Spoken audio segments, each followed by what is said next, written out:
Next candidate কে আছেন? Sir ভেতরে আসতে পারি?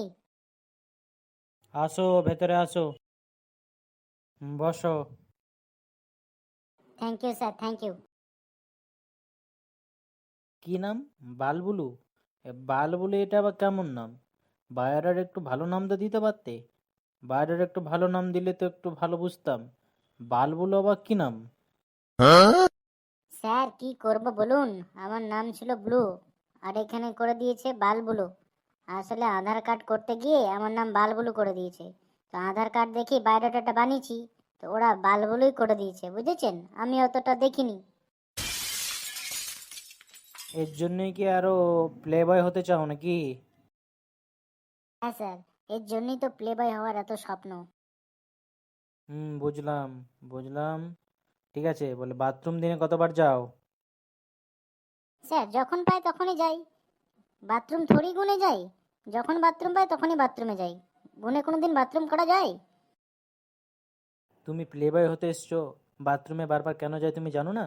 তুমি কি বাচ্চা ছেলে নাকি? আমার কথার মানে হলো দিনে তুমি কবার হেলাও, মানে হলো তুমি কবার হ্যান্ডেল মারো, হ্যান্ডেল। ও স্যার, আপনাকে কি করে বলবো, আমার লজ্জা পাচ্ছে তো এসব কথা বলতে। তুমি প্লে বয় হতে এসেছো না বাল ছিঁড়তে এসছো আমাকে বলো তো?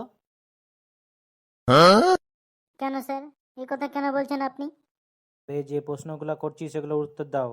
দিনে কবার হ্যান্ডেল মারো বলো আগে। ও স্যার, বেশি মারি না, ওই দিনে 2-3 বার হয়ে যায়। আমার ওটা সাইজ কত? স্যার ফিতে টিতে দিয়ে তো কোনোদিন মাপিনি, তবে আঙুল দিয়ে মেপেছি, ওই 8 আঙুল মতো হবে। আমরা যে ধরনের মেয়ে দেবো সেই ধরনের মেয়েকে তোমাকে করতে হবে কিন্তু।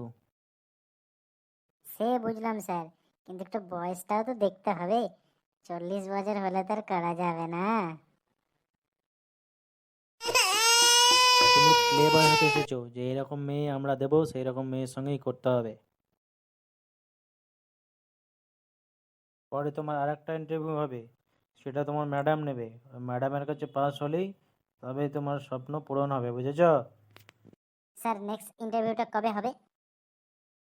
পরশু দিন হবে। ম্যাডাম ইন্টারভিউ নেবে, তারপরে তোমার কত বড় আর তোমার ওয়েট দেখা যাবে, তারপরে তোমার সিলেকশন হবে। স্যার চাকরিটা হবে তো? আশা করছি হয়ে যাবে। সাইজটা নিয়ে একটু প্রবলেম হতে পারে,